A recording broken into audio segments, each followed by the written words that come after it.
with my co-host Zeke Smith. So Jason, Great to see you and Happy New Year to you. And we are joined by Chad Burke, the legendary, the man, the myth, all of those. And so we are really here for Chad Talk, right? It's our annual kickoff. Yep. Right, Chad. Yeah, there you go, the Chad Chat.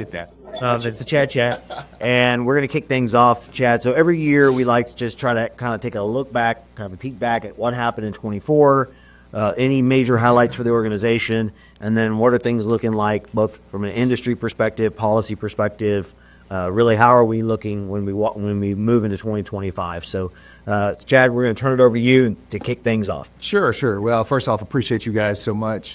Looking forward to starting this new season. Excited about it. Certainly about starting the new year. That's right. A lot of good things going on. So I'll jump right in and I always like to start and review for anybody that's new, we want to make sure everybody understands the mission of the Economic Alliance, right? So we are a regional economic development corporation. We are charged with growing the regional economy. We interpret that and kind of meet that mission by adding capital investment on projects, companies either expanding or locating in this region that creates jobs. So we're out fighting for capital investment with companies that want to either locate here or our existing companies that want to build new facilities, there's manufacture new things, and then move things, right? We're a make it or move it type of region. So that's our mission. Quick look back at 24. What a great year. Interesting year for sure. With the presidential cycle, which literally affects capital investment more than a lot of people realize, right? Every 4 years we see this pullback of capital investment while companies wait to see what happens at the top of the U.S. economy, and then once that settles out, then it begins to flow again at a pretty good rate. So there's several factors that go into that, but it's always fun and interesting to kind of watch that. In fact, as we went into 24 from 23. Chad Carson, our VP of Economic Development, we always sit down and kind of project what we can do. And we actually lowered our expectations for 24 because knowing the type of year that it would be. And our executive board and leadership, they're like, well, look, you guys have been hitting these numbers really good, $1.5 billion in capital investment each year. Why are you now into $500 million? And we kind of had to lay it out to them. And sure enough, in 2024, we had 2 project wins. We average about 3.5 to 4 project wins per year. We average a little over $1 billion, close to $1.2 billion each year for the last 10 plus years. Right. Last year on those 2 projects, it was $440 million in capital investment. So a little bit less than normal, right? Right. I mean, but we were expecting that. There was good job creation numbers with that, almost 500 new jobs that would be created on those 2 projects. So that's really good. Again, kind of things that happened in 2024, things that we are really proud of. It was our 15th year of the Gulf Coast Industry Forum, the GCIF forecasting conference for this region, for the whole Gulf Coast. And it was probably, in my opinion, and really the committee staff and our members, probably the best one we've had yet. It was packed. It was content, energy, fantastic. I couldn't have been prouder of the team and the organization. With what happened there. And then really is something that's developed over the last couple of years and continued in 2024 is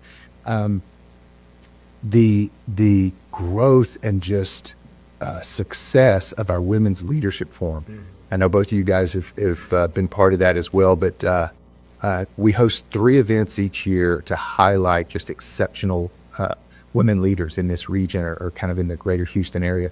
And all 3 of them sold out. We raise money. We always have a highlighted charity for each one of those. And we just provide a platform that's outstanding. It's a chance for the women that work in this industry, which is oil and gas, petrochemical manufacturing, supply chain. It's a male-dominated industry, like a lot are, but there are just some really key, phenomenal leaders. Powerhouse. Yeah. And it's so fun to see the excitement, kind of feel the energy in those luncheons. So all 3 of those sold out.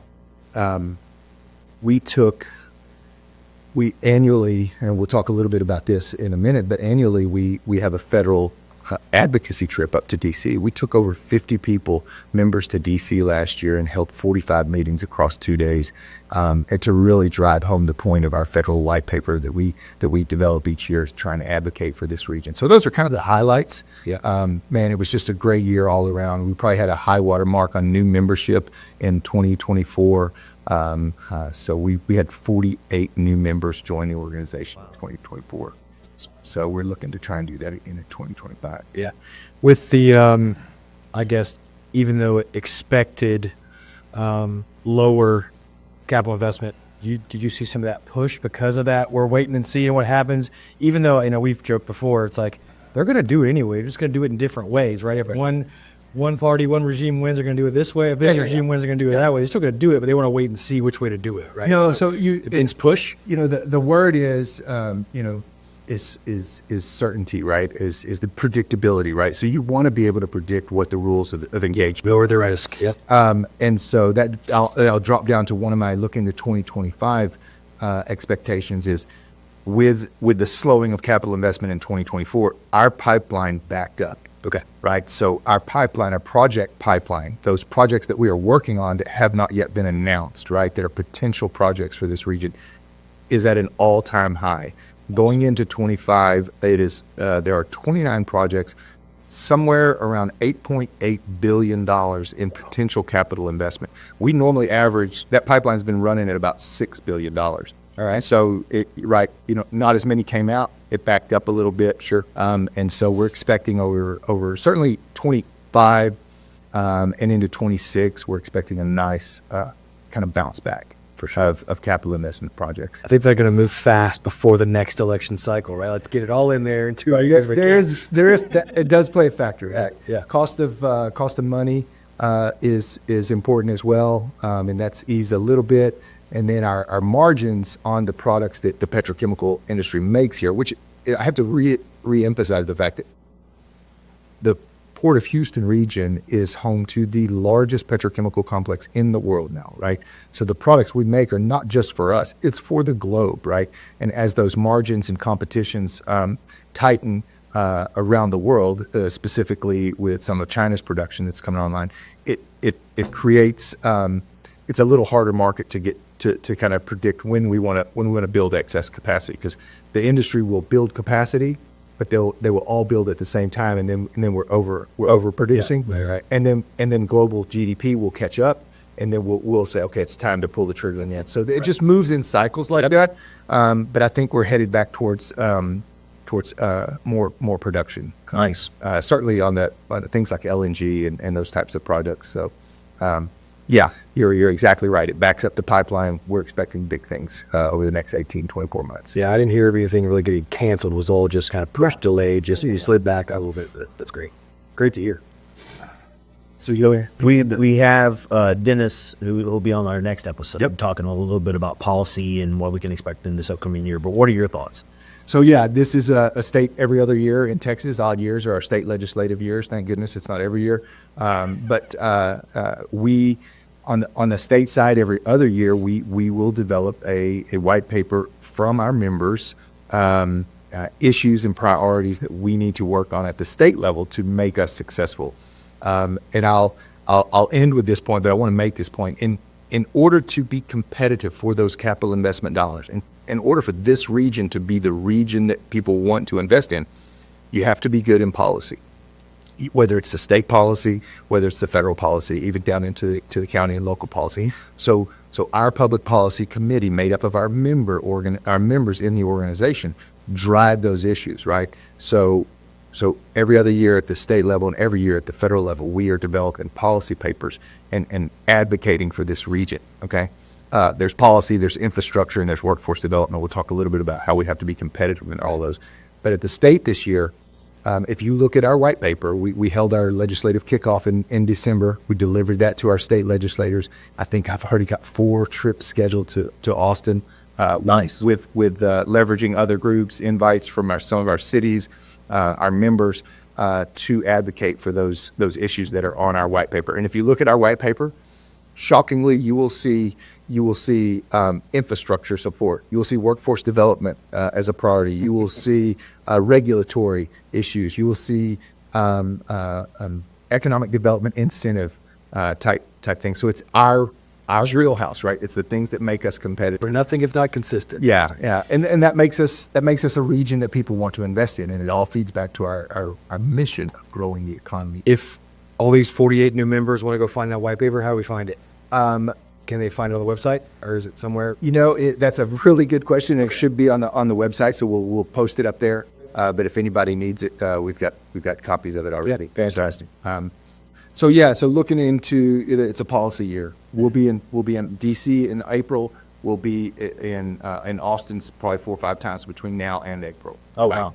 So And for those that don't know, if I want to play more of an active role in the organization and part of this process, how do I get plugged in? So from a policy perspective, for each of those initiatives, specifically policy, infrastructure, economic development, we have committees that meet on a very regular basis. Monthly, we meet to discuss those issues and really kind of prep and push those issues, whether it's transportation or whether it's workforce or economic development or policy.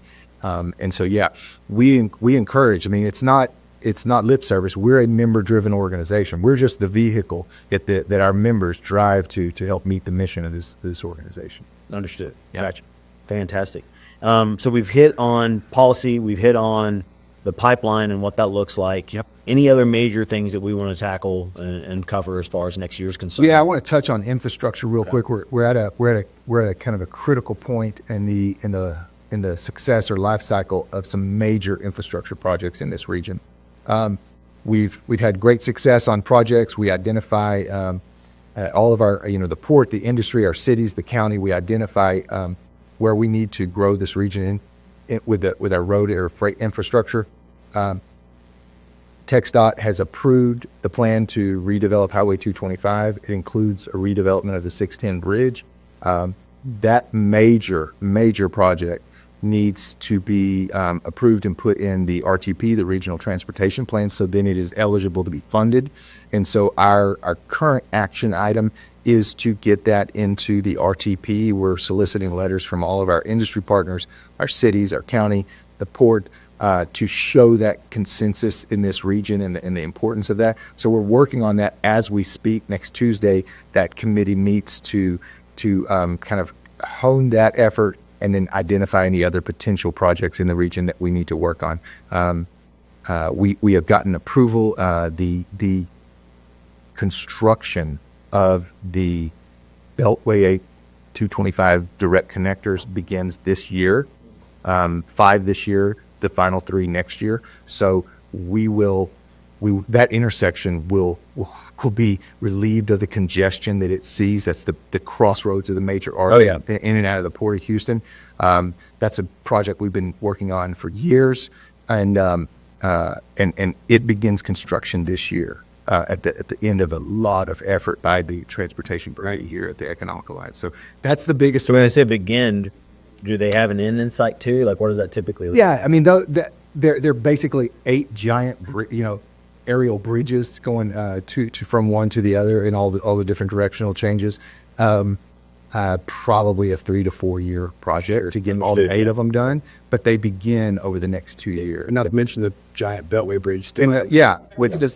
Which is the first leg, the first half of that should be concluded end of 25, beginning of first half of 26, and so that we're making good progress on that as well. Yeah, so that's great. So that's kind of a look at it.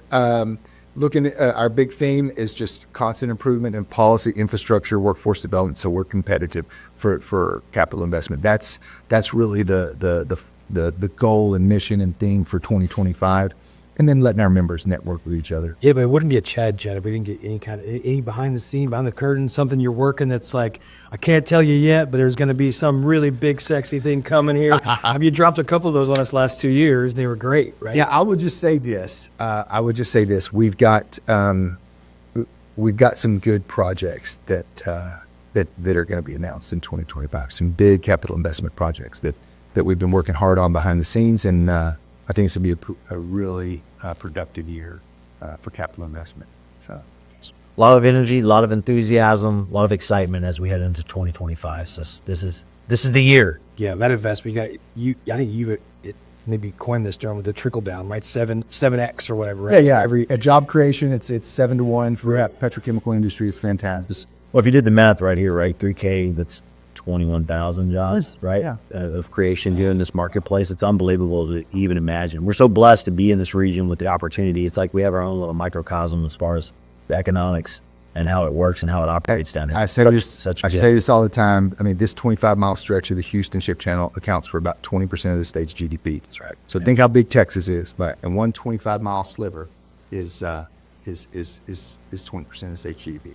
Well, as always, Chad Chats, one of our favorite episodes. Get it out there. I think we get a lot of views. A lot of people appreciate hearing from you. As far as our audience is concerned, our big encouragement for you is as you're evaluating, your resolutions and what you set out to go do this year. He mentioned so many different things, from the women's luncheons all the way to our industry forums and the different committees that we have to serve on. But service and being plugged into the region is where you can make the most impact, because you can hear that our mission is out to get your voice heard out here in the economics and make sure that there's really a liaison between politics, policy, and what's happening here in the region. So if you're just stroking a check and that's it, great. But we would actually encourage you and highly encourage you, get plugged in, be involved, and then use this as a platform. This episode, what we create, is a way for you to get this message out to your team so that they can hear about what's happening in the region as well. So we highly encourage you to do that as well. If you have any feedback, you can reach out to Zeke and myself on LinkedIn. Again, thanks for tuning in. We look forward to seeing you guys in 2025.